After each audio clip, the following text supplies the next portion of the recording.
Be fully inspirited this morning. I don't know that for sure that I am.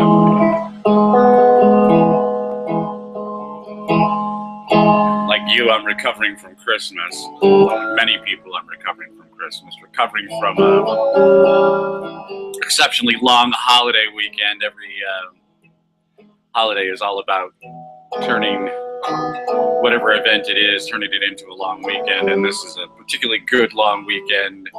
Wednesday, Thursday, Friday, Saturday, Sunday. Might as well take Monday off too. And what the heck, we're headed into New Year's. Why not take 2 weeks off, 3 weeks off? I wrote a Christmas story this year about Christmas in Las Vegas, and I have no idea how long the Christmas weekend is going to last in Las Vegas this year, just because of the way it's situated. Both Christmas and New Year situated in the middle of the week. It just makes it so easy to turn it into a 2-week long weekend. Vegas is all about long weekends anyway. I didn't actually go to Las Vegas. I just wrote a Christmas story. I ended up writing 2 Christmas stories this year, which is kind of a nice little capper on a great, great year. It is the time of year when we think about the year just ending and plan ahead for the next year. I had a very, very good year in 2014. 2014 was my best year ever. My best year so far. Which is good, because 2012 was a really excellent year for me. 2013 was a very good year for me. 2012 was an amazingly excellent year for me. I wrote Man Alive in 2012. And I was worried that 2012 was going to be the best ever. It was going to be the apogee on the arc of my productivity, and 2014 just really kicked 2012's ass. Fills me with hope for 2015. But 2015 may be even better than 2014, and I'm a realist. I'm realistic. Sooner or later, I know I am gonna have the best year I ever had. But it's kind of like lovemaking. That there was a span of time that my wife and I went through episode after episode. Every time we made love, it seemed like it was the best time ever. And then for many months thereafter, we would hit places that seemed like even better than any one of those. And there it was last night, the best time ever, the best ever. Part of that is the inability to make comparisons from one episode to the next, but part of it is simply the fact that if you're trying to get better, you will get better. The champion of the idea of getting better at everything that you do. Everything that you do is a practice at which you can expect to get better if you plan to, if you make the effort. So why not? Why not just get better? That's what I plan to do. But my 2014, I will tell you what I thought was excellent, and maybe I'll start in a place that you're not expecting. The best thing about my 2014 was that it was the best year of our marriage so far. It was an absolutely excellent year for our marriage. Nothing really ugly or negative in any way at all, and enormous, absolutely enthralling, incredible, breathtaking peaks in the praxis of our lovemaking, which includes the conjugal act, but includes way more than that. But there were particular times this year that were just off the charts amazingly excellent, that our anniversary always is very, very good. We were married on Independence Day. It's hard to have a bad Independence Day, and especially if it's your wedding anniversary. Last year, 2013, was kind of marred by the death of Odysseus, and so this year we didn't have that weighing down on us. It was really excellent. But even before then, performed a wedding in February in Las Vegas. And that particular weekend was utterly amazing for our marriage. I hope that the wedding that I performed turns out to be a marriage as enthralling as the one that I'm living through. But that weekend was just phenomenal for our marriage. Halloween stands out for me as another weekend that was just really phenomenally excellent for us. And just now at Christmas, everything about Christmas, a lot of, if you follow me on Facebook, if you're aware of my Facebook presence, you'll see some of the photos that I posted, maybe some of the photos that Kathleen posted. We had a very, very good Christmas, and photography is a real good way of keeping track of how your life is going. I read something, it was probably on Facebook, and I read something that we take photographs of the things that we don't want to lose. I don't really love that because I don't like the idea of focusing on losses, but we take photographs of the things that we treasure. We take photographs of the things that we rejoice in. We take photographs of the things that we celebrate. We take photographs of the things that we want to remember. And I love the photographs of my marriage. I love everybody's photographs anyway. I'm always looking at photographs and always seeing all the drama in the photo. Maybe more drama than people want for me to see. Maybe really practically speaking, more than is actually there. I see everything in any case. And I like our photos. I like the way, the trend of our photos in our marriage. This is something that I talked about, I don't remember where, I guess talking about the runaway minivan, talking about the nature of marriage, how marriages progress. You watch the trend of your photographs over time, you can tell a whole lot about the way your marriage is going, and really practically speaking about the way your marriage is gonna go. If your photographs are getting more loving over time, then your marriage is getting more loving over time. If your photographs are getting less loving, or if you're taking fewer photographs anyway, this is not good. But my marriage had a wonderful 2014, and I can't wait to see what happens with it in 2015, because it just keeps getting better. The Church of Splendor took off to whatever degree it took off. It may not yet have taken flight, but it is bumbling around at higher and higher speeds, aiming toward the sky. The very first episode of the Church of Splendor was January 2nd, 2014. I looked at it. It refers to the goal-setting stuff that I'll talk about here in a little bit, but I talk about every year at this time. The idea of mastering something difficult, and my something difficult in 2014 was the Church of Splendor. And as with everything that I start talking about at this time of the year, I managed to accomplish about half as much as I imagined, but that was half more than I had, so it's a happening thing. When I post this movie, I will link to that very first episode of the Church of Splendor, because it's worthwhile to take a look at what my ambitions were to see how close I've come to achieving it. There are 44, 45 episodes of the Church of Splendor so far, and this is the last one for 2014. The next one will be in 2015, next Sunday.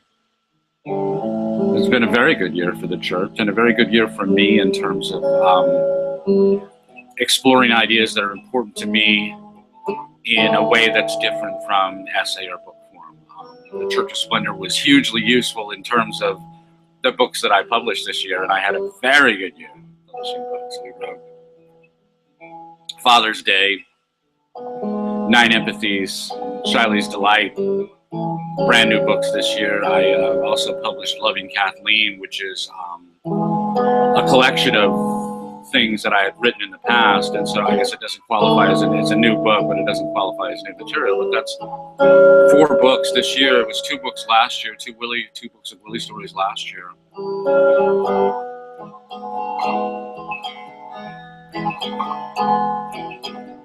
I have 8 books for sale at Amazon.com.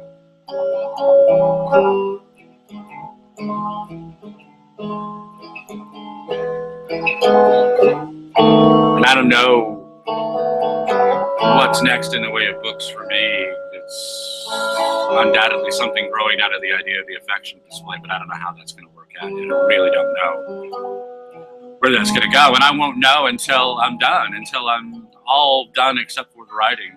I mentioned that I wrote 2 Christmas stories this year. It's the first year lately that I've managed to finish a Christmas story. I always get something started and then I often get bored with them, and that's The Curse of not being finished before you start. If you're finished before you start, then you can finish. The second Christmas story that I wrote this Christmas, about two hacker-slackers engaged in a mission of mercy on Christmas Eve, talking about the Sony hack and the nature of hacker culture as such, but just the nature of youth culture. Very fun story for me, but I had pieces of it for 9 months. I mean, literally, I started working on this story 9 months ago. I didn't know it was a Christmas story when I started. I just realized I had the two characters who speak, Reggie and Shake. I had them, and I had them based on their names because I think the names are funny. But I had them, and I had a story that I wanted to do about the idea of medical marijuana dispensaries because I think they're funny. It's a really funny idea. And the Sony hack came along, and I knew I wanted to give the Sony hack to them, and I kind of sort of knew I wanted a Christmas story, and I wasn't sure what the Christmas story was, and then I arrived at this idea of them distributing free grams of marijuana at a closed marijuana dispensary, giving grams of marijuana to really, really sick old people. Really a true mission of mercy, like candy stripers in the modern age. So I knew I wanted all of that. I had all of this stuff, all of these little different elements that I wanted to mash together because I thought they were funny. But I woke up Christmas Day with a joke in my head, and the joke was, all your testicles belong to us. If you're familiar with internet memes and familiar with internet jokes, I guess that joke will make sense to you, otherwise it won't. But it was when I had that joke that I knew I was done. That's when I knew I was done. And I sat down at my desk and pounded out that story in no time flat. I had it all as soon as I had that joke. And if I wait for something like that, if I wait until I'm finished, then it just pours out of me. I wrote 9 empathies in 10 hours. A book, 10 hours. Because I waited until I had the whole book, and as soon as I had the whole book, it just poured right out of me. I don't know what my books are going to be like in 2015. I have to wait and see what they are. But as I mentioned, I posted the essay Master Something Difficult. I post it every year at this time. I wrote it in 2010, I think, or 2011. If you want to manifest a better self for yourself, if you want to have a better life for yourself, master something difficult. New Year's resolutions are easy and stupid, and they are soon forgotten. Don't make one of those.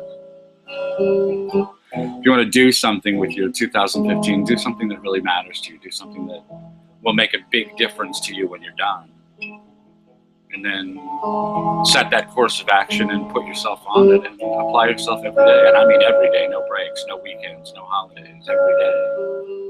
An hour with your guitar, with your piano, with your Latin textbooks, with your math textbooks, with your exercise equipment. Whatever it is that you want to do, make it something difficult, something really, truly monumentally challenging. Set yourself that challenge and then get going. This is my advice for everybody all the time. It doesn't have to be at New Year's. It's just New Year's is when we think about this stuff. So this is the time to think about it, and this is the time to get busy on it. And get busy, and you'll be amazed. I mean, in a day's progress is nothing, but a year's progress is utterly, utterly amazing. At the end of a year's time, you'll be amazed at the person you've become, not just because you will have mastered this new skill, but because you will have mastered the skill of mastering difficult skills. You will be a different person, a different and better person, just as a consequence of making that effort. And I'm all for it. And so I will be public about my own ambitions for the year. I want to do something with the affectionate display, and I don't know what it is yet. It may be a book, I may write a novel out of it, or a screenplay, or I honestly don't know what I want to do with it, but I want to build upon the affectionate display, and I want to build upon it in the way of making something permanent out of it, but I also just want to build upon it in my own life. I have convinced myself that this is the appropriate way to approach other people and to be approached by other people. And I don't intend to do anything any other way from now on. I'm not saying I won't slip. But when I fail, it will be because I slipped, not because I'm intending to fail. I'm intending not to fail. I'm intending to make the affectionate display or no display from now on. So in other words, if you can't say something nice, don't say anything else. It's so funny. This is Thumper's mom. If you can't say something nice, don't say anything at all. I saw Bambi when I was 5 years old, and there's Thumper's mom saying that, and it's wonderfully good advice that everyone ignores. And I certainly managed to ignore it for most of a lifetime, but I persuaded myself of the truth of that proposition. And it's so silly when you say it, it just seems so obvious. If you can't say something nice, don't say anything at all. I can prove it as a matter of secular philosophy. And having proved it, what excuse do I have not to live it? So I intend to live it more and more. I've been trying since I was 19 years old to do exactly this. I understand it better now as a result of the thinking I did this year than I ever had before. And I plan to follow through on it ever more perfectly in the coming days, weeks, months, in the coming year. The affectionate display is my 2015. I've also, because of the work I did with empathy this year, I am massively better than I've ever been at reading people, understanding people, predicting people, and ultimately closing on people. I talked about this in the episode of Church that I made when I was in Tampa. If you go back and look for that, the disc of closing or something like that is the episode. It's late October.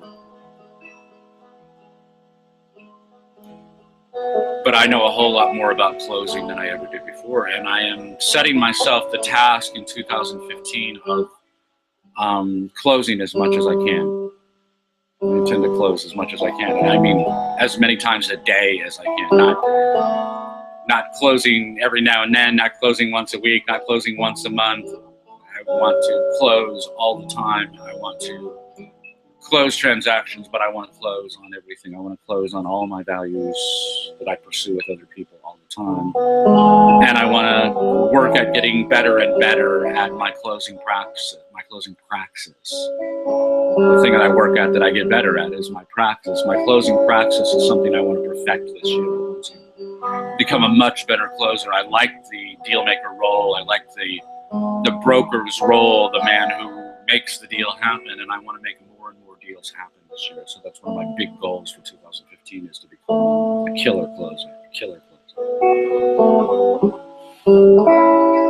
And left over from 2014, I want to learn how to play the piano. I didn't do anything with it in 2014. I learned a lot of music theory in 2014, but I want to buy a full-size, full-weight, full-stroke electronic piano, digital piano, but it's now possible to get excellent digital pianos that mimic the behavior of a real ivory key and strings piano for not very much money. But I have enough money to throw at the problem in this last year. I want to make more money in 2015 because one of the things I want to do with that money is buy a piano so that I can start learning how to play it. I can make my left hand and my right hand do different things very reliably now, and I want to push that particular part of my praxis even further. That's the essence of playing the piano. Having your two hands do two different things and not getting lost, not getting confused, and not giving the wrong instructions to the wrong hand. I want to improve on all that. And here it is. This is a way of my thinking about things. I'm not thinking about making music. Making music is something that I will do in consequence, but I'm thinking about muscular coordination and proprioception. I'm thinking about becoming better with my body. I see amazingly well. I see really, really well, much better than most people, much better than normal people. Women typically see colors much better than men. Homosexual men typically see colors much better than women. I see colors as well or better than a homosexual man. Accidental genetics, there's no accounting for this, but it's also a matter of praxis on my part that I've been infatuated with sensory discrimination. My eyes, my ears, my fingers, my tongue.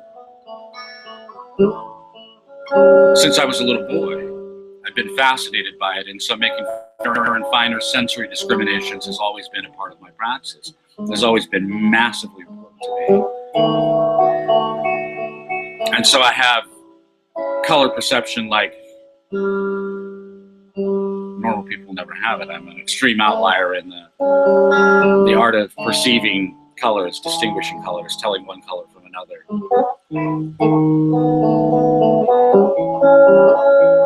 And I want to apply that same kind of rigor, vigor, attention to my muscle control.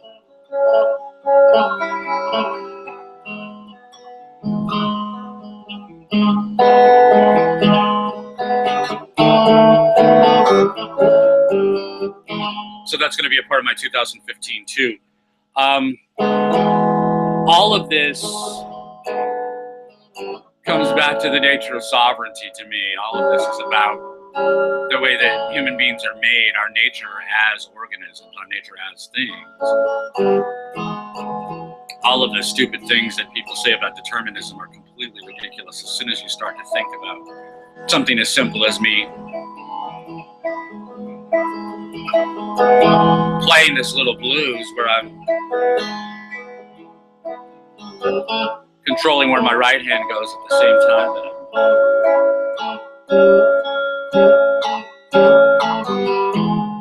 I'm controlling my left hand in sequence with it, in time with it.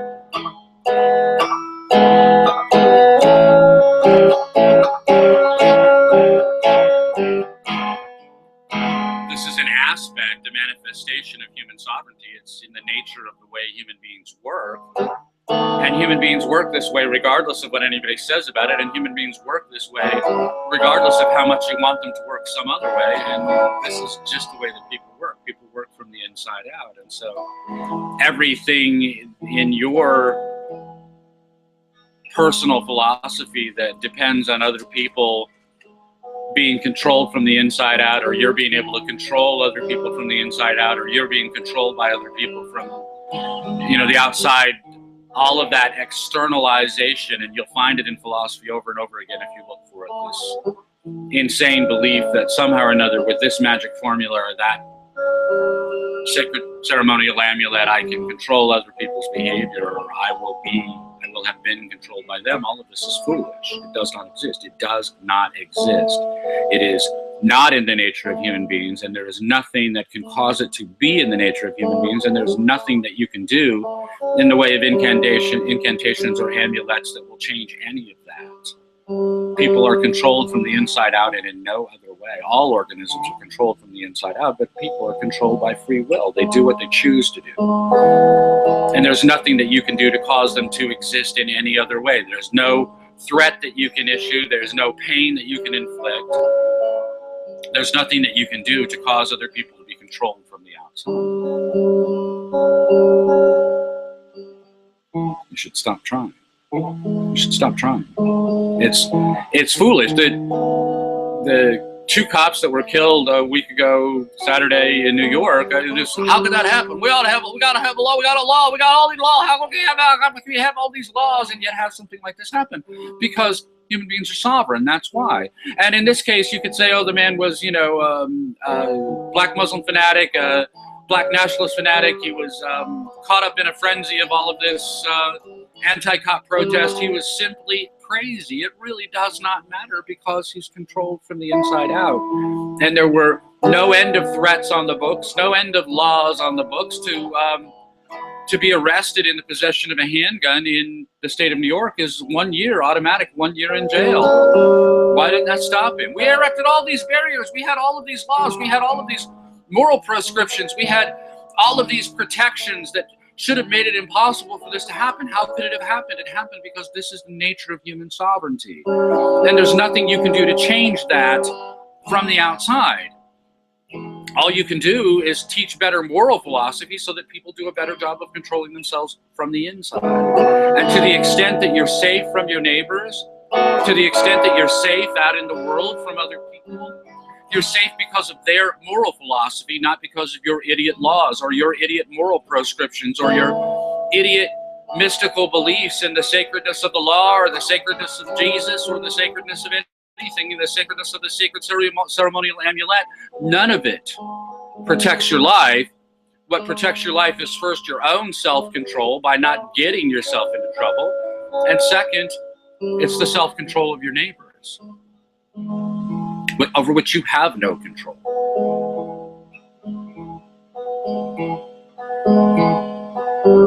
If you want better behavior, you want better philosophy, and that's the only way you're going to get better behavior is from better philosophy. If you want better neighbors, cultivate better neighbors. Share your moral philosophy with them, the way I share mine with you. But that's the only way you're going to get the results that you're looking for.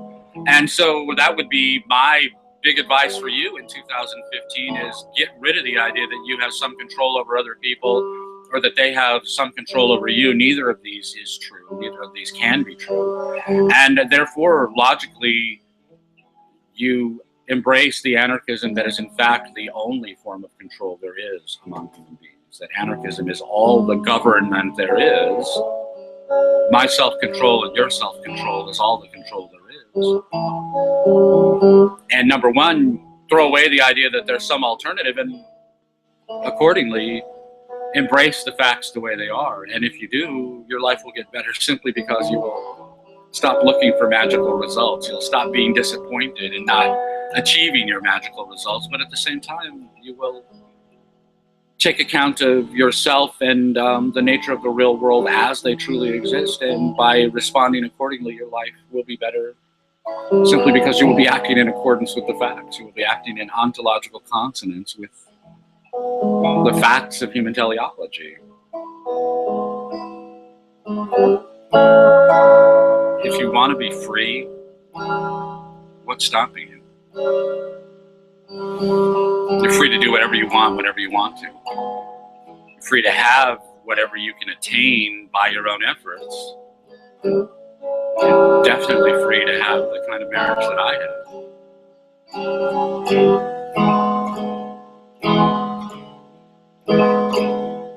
You're free to learn that musical instrument, that foreign language, that academic discipline that you've always wanted to master. You're free to ignore the slings and arrows of outrageous fortune. This is my advice. Number one, the affection display. Never the aggressive display, but never take any cognizance of aggressive displays from the world outside. You can be free of everything that you see as criticism or disapproval from other people. You can be free of that right now. All you have to do is stop paying attention to it. Other people cannot control you, no matter how hard they try. And to the extent that you labor under the illusion that they can, that illusion is caused by you, by your compliance with their ineffectual demands. They cannot impose these demands on you. They cannot make you do anything you don't want to do. They can't keep you from doing anything you do want to do. And to the extent you're disagreeing with me, you're disagreeing with me on the basis of your own past actions that were instantly reversible when you took them, and that you need never take again. You need never behave this way ever again. I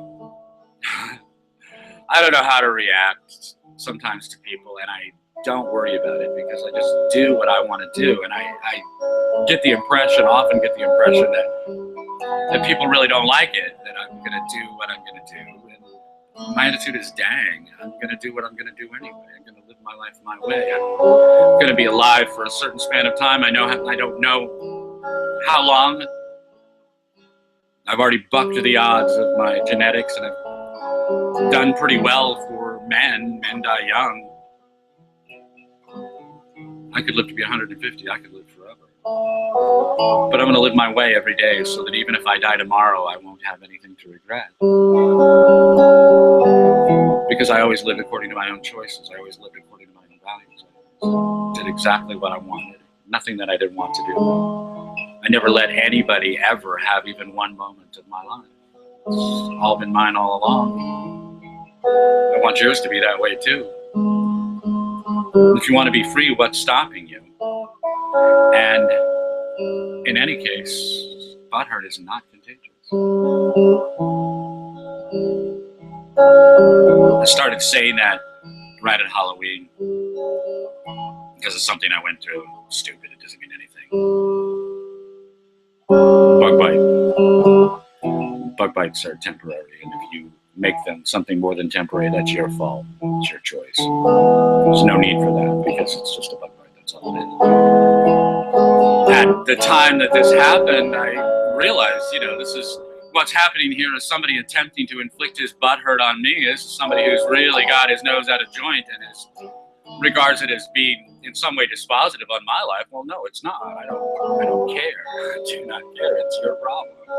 It's your butt that's hurting, and mine feels fine. Butthurt is not contagious. And I've been saying it ever since, and every time one of these I'm offended things comes up in the social media world where somebody's offended and demands an apology, my attitude is butthurt is not contagious.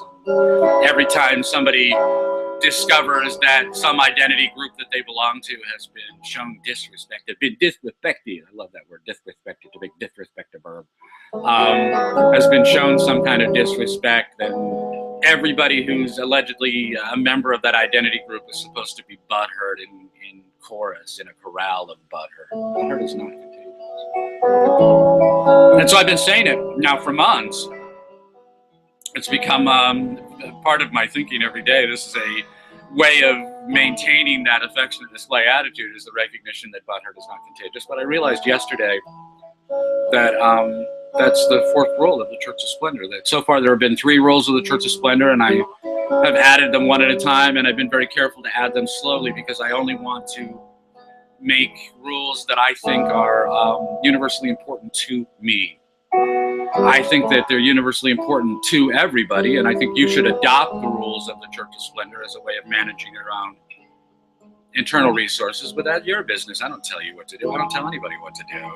I tell everybody what to do all the time, but I don't expect you to do it. And I recognize that you're sovereign, that you're free inside your own mind, and you're going to do what you're going to do. It's not a matter of you have a right to be who you are. You're going to be who you are. It's a matter of necessity that you will be who you are. And I have no direct control over this and very little indirect control in the way of influence by these means, by means of glaring at you and staring at you and smiling at you, telling you what I know. But the 3 rules of the Church of Splendor so far are: I don't go to your church. I am not arguing with you. And don't be an asshole. I don't go to your church. I am not arguing with you. Don't be an asshole. And accordingly, the 4th rule of the Church of Splendor is butthurt is not contagious. I don't go to your church. I am not arguing with you in any case. I intend not to be an asshole. If you think I am being an asshole, I encourage you to call me on it. You better believe if I think you're being an asshole, I'm going to call you on it in the nicest possible way because I believe in the affectionate display. But all of that notwithstanding, rule number 4, butthurt is not contagious. Butthurt is not contagious. It's not my problem, dude. I don't intend to let you make it my problem. And no matter how put out you are, no matter how hurt you are, no matter how offended you are, no matter how weepy you get, I'm going to live my life my way anyway. Because butthurt is not contagious.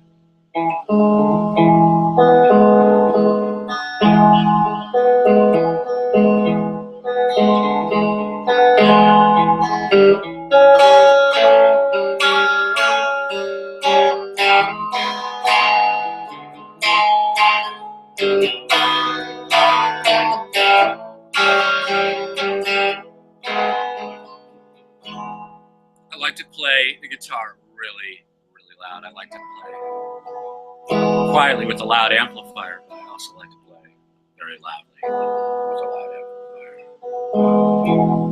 amplifier. That's the way that Loki leaks out of me, no matter how I feel, no matter what's going on in my mind, no matter what it is that I'm working on. I have my girl Cherry Bomb. She's been with me for 15 months now.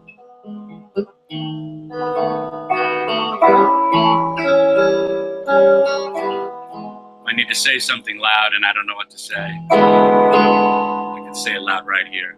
My name is Swann. This is the Church of Splendor, the end of the first year of the Church of Splendor. Come with me next week and we'll get the second year off to a great start. Bless you. Thank you so much. Have a happy new year.